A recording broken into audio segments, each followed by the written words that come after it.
Deputy CM గారు తెలంగాణ వదలడానికి అడ్డుకుంటున్న పరిస్థితి లేదని. అంటే ఇది కూడా కరెక్ట్ కాదు. ఇప్పుడు నేను తమిళనాడులో పోయి క్యాంపెయిన్ చేయవచ్చా?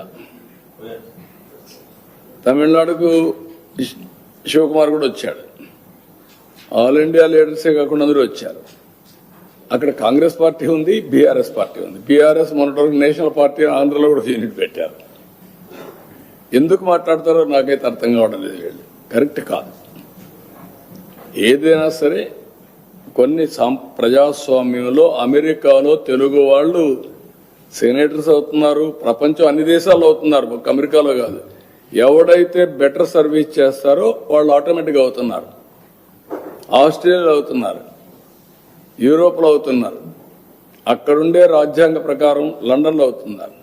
కాబట్టి ఇలాంటివి చేయడం కరెక్ట్ కాదు, అది మంచి విధానం కాదు.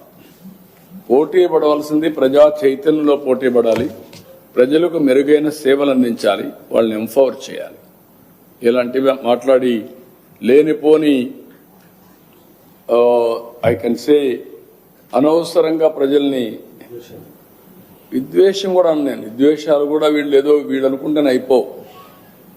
ప్రజలు ఇప్పుడు 12 ఏళ్ళు అయిపోయింది విభజన జరిగి, 2 రాష్ట్రాలు విడిపోయినాయి. ఎవరెవరు ఎంత కాంట్రిబ్యూట్ చేశారో అక్కడే ప్రజలకు తెలుసు. ఇప్పుడు మనం చేయాల్సింది దీన్ని లాజికల్ గా తీసుకుపోవడానికి, చెడగొట్టకుండా లాజికల్ గా తీసుకెళ్లాలి. ఎవరున్నా అది వదిలిపెట్టి మాట్లాడడం కరెక్ట్ కాదు.